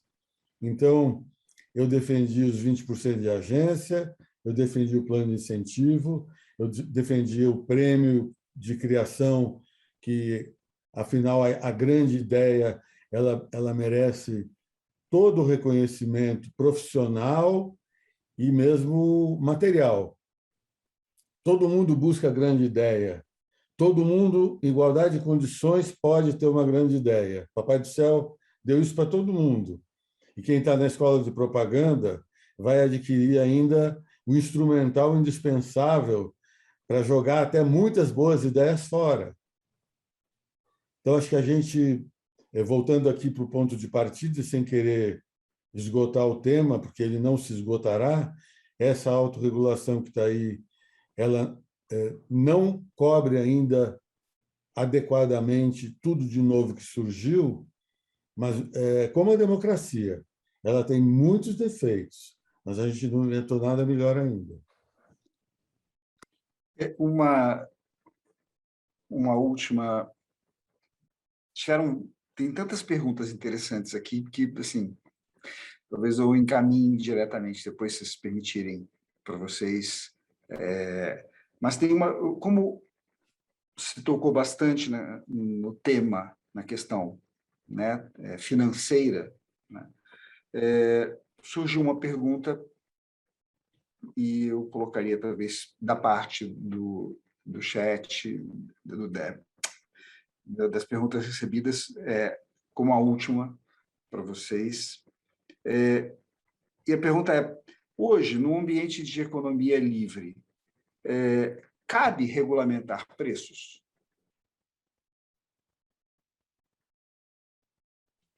Na minha opinião, não. Regulamentar, não. A pergunta... Nosso ambiente não tem regulação de preços, pelo contrário. Me perdoe dar essa contribuição, A tabela, de novo, voltamos a quem aprova essa conta, né? Então, quem aprova a conta é sempre o anunciante. Quando tem uma agência de publicidade trabalhando com ele, a agência faz as contratações por ordem e conta dos anunciantes, de qualquer coisa, de uma pesquisa à mídia. Todos esses preços são apresentados ao anunciante previamente. Portanto, não tem uma linha nas normas sobre regulação de preço.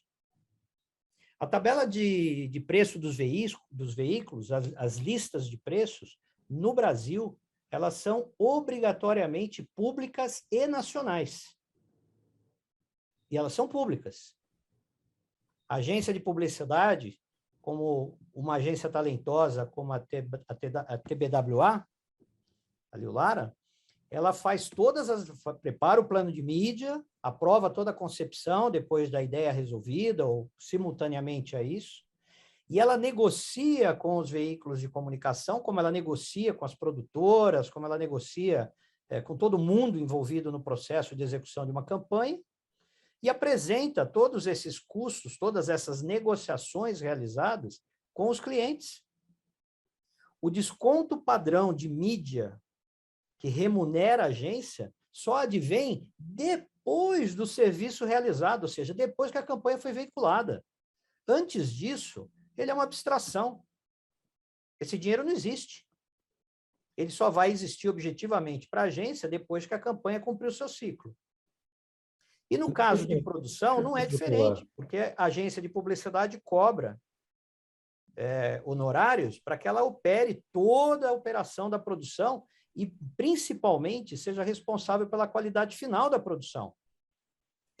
Então, eu estou aproveitando uma pergunta para esclarecer isso, mas... Eu sei que a Márcia deve estar... Numa economia livre não tem que ter preço regulado, não. A Márcia deve estar louca para falar, mas eu vou fazer o que o Caio fez comigo aquela hora. Ele é muito indisciplinado, esse menino. Não faz sentido mesmo regrar regras de preços, precificação oficial, direta, indireta. Mas, quando a gente fala de remuneração de agência, eu tenho certeza que eu vou trazer um dado interessante, pelo menos, se não novo, para os colegas que estão assistindo. E são muitos. Quando o anunciante remunera a agência, quando o veículo remunera a agência, esse dinheiro paga, retribui, remunera a propriedade intelectual. Tem copyright. Alguém criou aquele negócio. Cada vez que vai ser exibido, tem que pagar. Quando compra livro, paga cada vez. Quando a gente compra ingresso no filme, está remunerando os autores, os diretores, os intérpretes, propriedade intelectual. Tem de ter remuneração suficiente, não para o material só o que foi despendido no esforço da agência. Ela tem de receber pela ideia. A exclusividade. Quando a Márcia atende a conta da Seara, ela não pode pegar nenhum concorrente. As portas ficam fechadas para clientes concorrentes. Isso tem um custo. Não é como um restaurante que atende o pessoal do Bolsonaro, do Lula, do pessoal que não vota nenhum nem no outro, atende todo mundo. Não é igual. Fecha a porta. A agência fecha a porta. Tem a questão do Deo Credere. Quando a agência recebe aquela remuneração do veículo, ela se obriga a ir fazer a cobrança daquelas faturas de veiculação autorizadas pelo cliente. É uma obrigação dela. O veículo a incumbe. Isso está no preço daquilo que o veículo paga para a agência. Então, esses custos ocultos, ou que nunca são referidos na mesa de negociação, eles precisam ser cobertos por uma remuneração digna. Não pode estabelecer preço? Não pode, mas a ideia tem de ser bem remunerada. Custa muito caro. Márcia, você vai comentar agora? Eu posso... Hã? Pode, deve? Não, eu queria só, tentando, pelo que o Caio e o Gilberto falaram, tentando traduzir um pouco, ia te pedir para você responder, traduzindo um pouco para os nossos estudantes, quer dizer, aspectos específicos, porque quando a gente fala, por exemplo, de regulamentação de preços, etc., a gente falou de modelos de negócio, o comissionamento, né? Ok, mas existe uma questão, como o Caio levantou, que é a Lei 4.680 e depois, a partir dali, tudo que derivou, né, dessa regulamentação. Então, especificamente, quer dizer, pelo ponto de vista de estar, inclusive, na posição que você está, né? Quer dizer, esses patamares, que, óbvio, os maiores são oriundos de mídia, mas existem outros custos também pelos serviços prestados pela agência e previstos também na Lei 4.680, né? Eu queria que você falasse um pouco dessa perspectiva, entendeu? Quer dizer, não estamos falando de... Como eu costumo brincar às vezes, com os estudantes, assim, se você encontrar um anunciante que top pagar 20%, pode casar. Porque a lei fala dos 20%. Então, é mais para ser um pouco mais específico nisso, porque o Caio e o Gilberto levantaram a bola bem, mas como é a última pergunta, é mais naquilo que você sentia vontade para falar. Não, eu me sinto... Olha, professora, eu vou te contar que eu me sinto à vontade para falar de tudo, porque eu não tenho essa mania de cachorro louco, a gente não faz nada errado, o que a gente faz está muito Lógico. certo. Não, estou dizendo assim, então, estou 100% à vontade, porque só o que a gente tem de compliance dentro de uma agência, se respirar errado, deu problema, não existe isso. Então, eu vou tentar traduzir assim, o que acontece na nossa lógica, né? Eu encontrei um mercado quando eu assumi, não quando eu comecei, quando eu assumi uma posição de gestão e de liderança, em que, de fato, que é uma grande discussão que a gente tem no centro, os 20% não estavam mais sendo praticados. Por que aconteceu isso? Houve, sim, uma desunião, eu acho importante, de lideranças de agência que passaram a não honrar esse modelo. E, ao não honrar este modelo, apareceram vários novos e diferentes modelos. Success fee, FII mais comissão, virou. E, somado a tudo isso, a gente deixou de negociar com o marqueteiro e passou a negociar com procurement, com compras. O que torna o nosso trabalho 150 mil vezes mais difícil. Sem brincadeira nenhuma. Por quê? Eu vendo o meu serviço para uma pessoa e eu tenho que passar a conta para outra.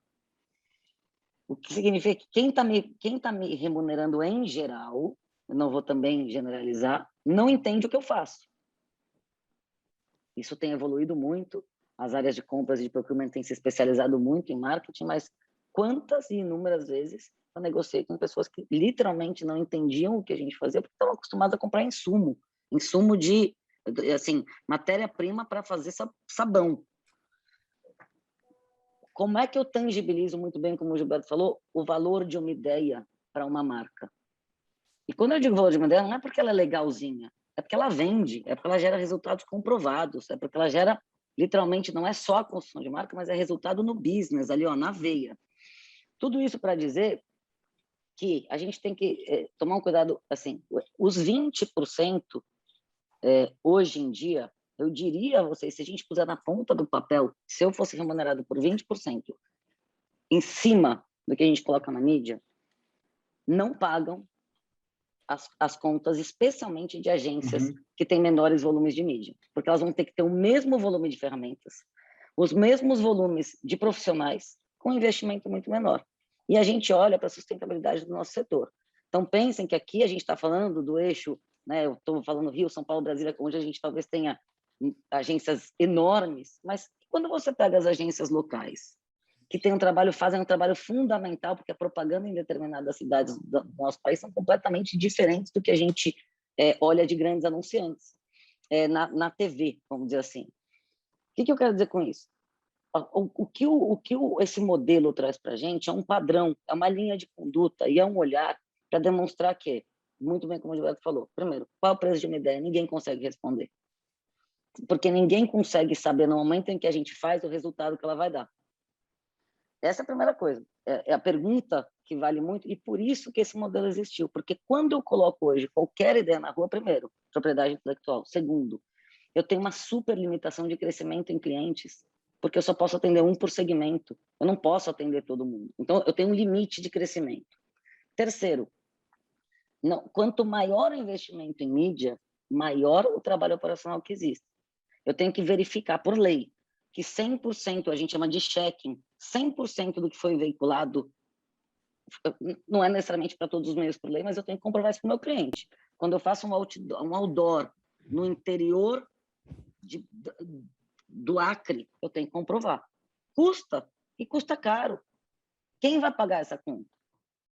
Quando eu tenho que fazer pesquisas e contratar ferramentas para fazer diariamente, trazer a concorrência de todas as marcas, porque é isso que a gente faz, ferramentas para entender, não o que a minha marca está fazendo, a marca que eu atendo e todos os seus concorrentes. É caro. Por fim, houve uma juniorização, que a gente não pode deixar de falar, em todo o setor de marketing. Se antes, né, a história mostra que os pontos de contato antes das agências de propaganda eram os presidentes. Hoje, as agências de propaganda têm como ponto de contato todos os dias trainees. Isso é um problema? Não. Todo mundo tem que ser capacitado. O problema é que quando eu começo um trabalho conversando com o trainee vai aprovar com o supervisor vai aprovar com o gerente vai aprovar com o diretor vai aprovar com o presidente. Eu não estou exagerando. Só isso, cada ideia é refeita 150 vezes, porque não necessariamente o briefing está alinhado com o que o presidente quer, e é ele quem tem a caneta para aprovar. Então, existe uma lógica de... Quem paga isso? Porque eu tô com 50, 60 pessoas trabalhando numa campanha todos os dias. Quem paga essa ida e vinda? Quem paga por essa juniorização? E quando eu digo juniorização, não entendam errado. É importantíssimo que a gente tenha, como a gente tem, programas de estagiários, programas de trainee, mas também é importantíssimo que se tenha um respeito sobre o trabalho intelectual que uma agência faz. Porque isso custa caro, mas ele não é fácil de se tangibilizar. E esta é a grande discussão. Por isso que, por exemplo, na agência a gente convida todos, 100% dos nossos clientes, vem passar um dia aqui com a gente. Vem ver como é que funciona cada vez que você pede uma alteração em qualquer coisa. Eu tenho que finalizar novamente, assim, é uma linha de produção tão grande que não é simplesmente ali, abre o Photoshop e faz um ajuste. A linha de produção para que isso aconteça é enorme e tudo isso gera custo. Então, eu acho que a gente tem que colocar na balança, assim, esse modelo é um modelo que veio, ele não veio para, como é que foi a pergunta? Para fazer tabelinha de preço, até porque o que a gente faz não é uma tabela de preço. O que a gente faz é muito mais do que isso. Então, e hoje, que é uma das grandes discussões que a gente tem, este modelo já não está sendo honrado. Então, esse modelo não está sendo honrado, os incentivos mudaram, a gente tem um trabalho avassalador operacional cada vez maior, mais custos de ferramenta, e eu ainda tenho que ter vergonha do meu ofício, tenho que ficar com medo de falar o que eu tenho que falar, entende? Para quem está vindo para a agência, vem de peito aberto, porque a gente vai demonstrar tudo que tem que ser demonstrado, e eu sempre digo isso para todos os anunciantes que conversam comigo. Se houvesse um disclosure de tudo, e se pusessem as agências no papel, de forma pragmática, essas idas e vindas, a conta vai ficar mais cara para os anunciantes. Sem a menor sombra de dúvida. Esta composição é benéfica para a sustentabilidade do business. Ela não é uma regra que a gente está ali segurando com medinho de perder. É porque a hora que abrir, vai ficar insustentável para os anunciantes. Porque, veja, o que a gente está olhando aqui eu quero que as marcas prosperem. É meu dever. Todos os dias eu acordo olhando para as minhas marcas falando como elas podem prosperar e vender mais. Eu brinco, eu morro de medo de atender marca líder. Porque imagina se pegar uma marca líder na mão e ela dá errado. Pelo amor de Deus, você tem que fazer... Então, assim, como ela prospera? colocando o maior volume de impacto no mercado, mídia, né, conversando com pessoas através de uma grande ideia, um grande planejamento estratégico, por aí vai, uma grande execução. Pois muito bem. Quanto mais eu tiro este dinheiro dos meus anunciantes e coloco isso em feed agência, em produção, em ferramenta, menos ele vai investir no que vai dar o resultado final lá dele. E é por isso que essa composição acontece. Como, repito, acontece em todos os mercados.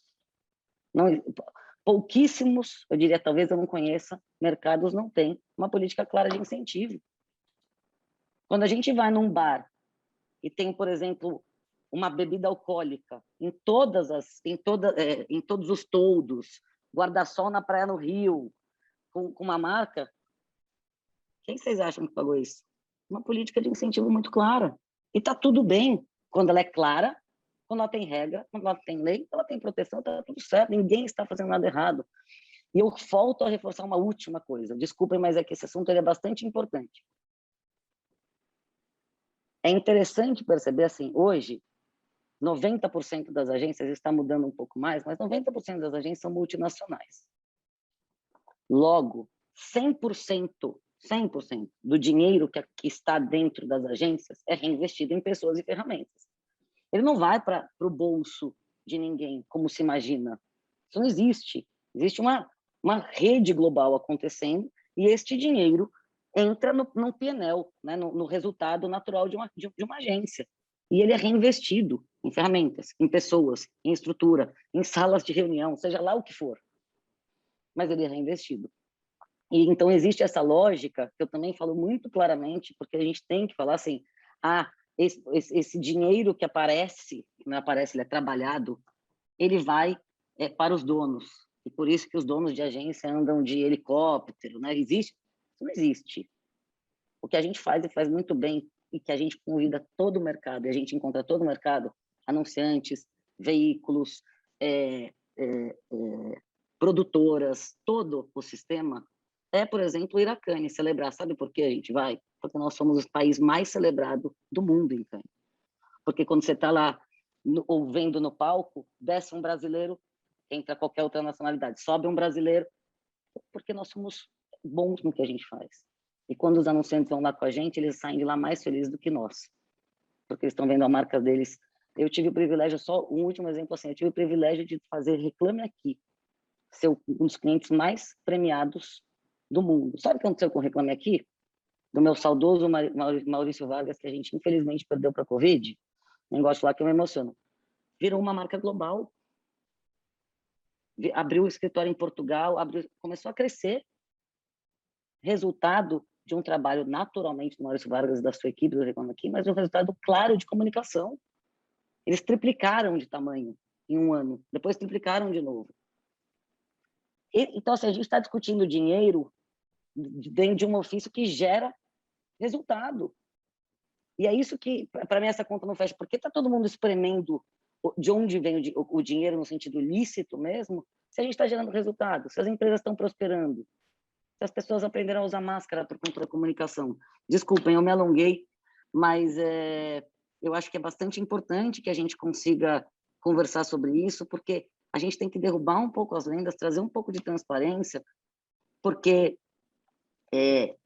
nada é tão simples e não acreditem em verdades absolutas. Primeiro, porque elas não existem, e segundo, porque, de novo, nosso mercado está aberto para conversar.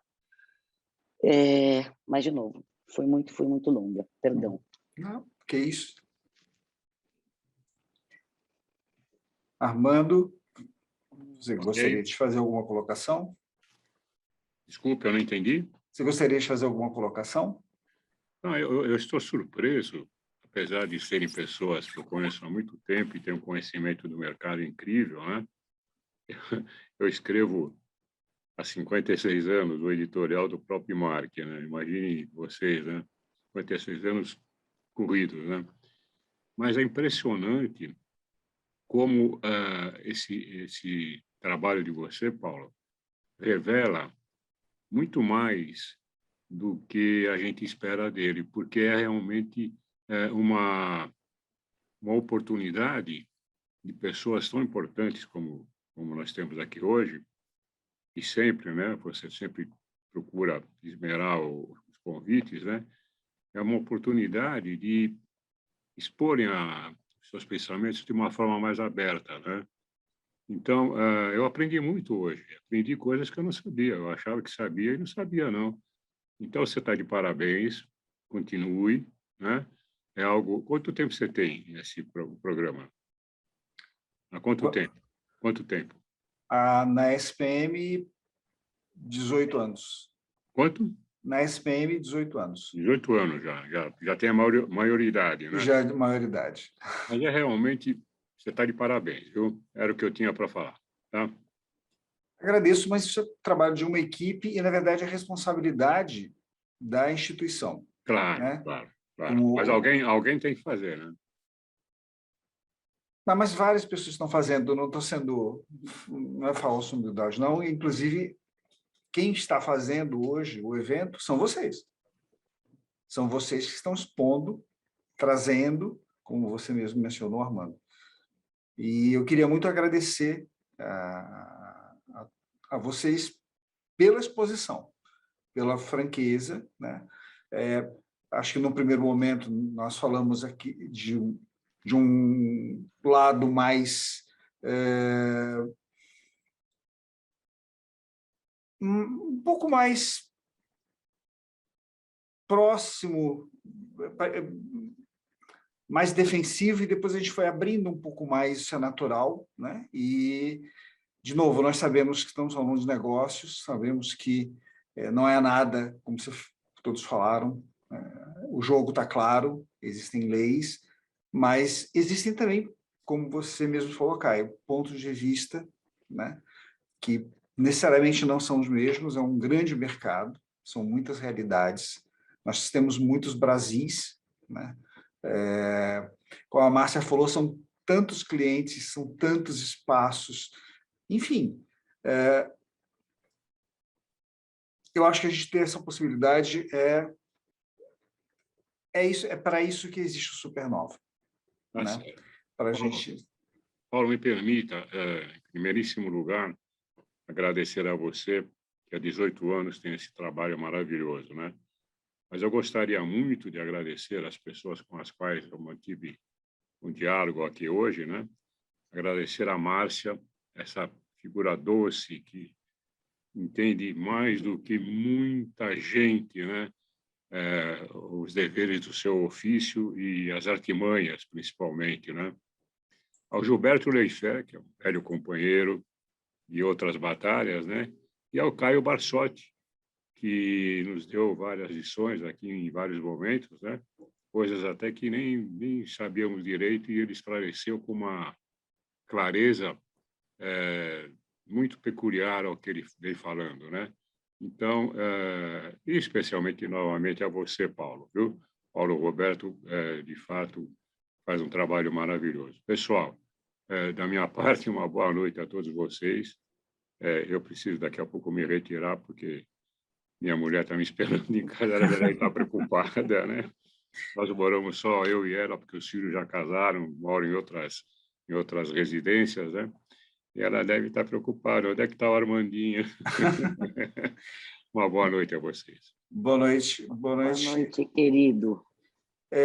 Na verdade, eu vou aproveitar, então, e encerrar a noite de hoje. O Dr. Tércio, infelizmente, não conseguiu entrar, mas, de qualquer forma, embora lamentando a ausência dele, de novo agradecer a vocês, Márcia, Caio, Gilberto, Armando, e dizer: the show must go on, né?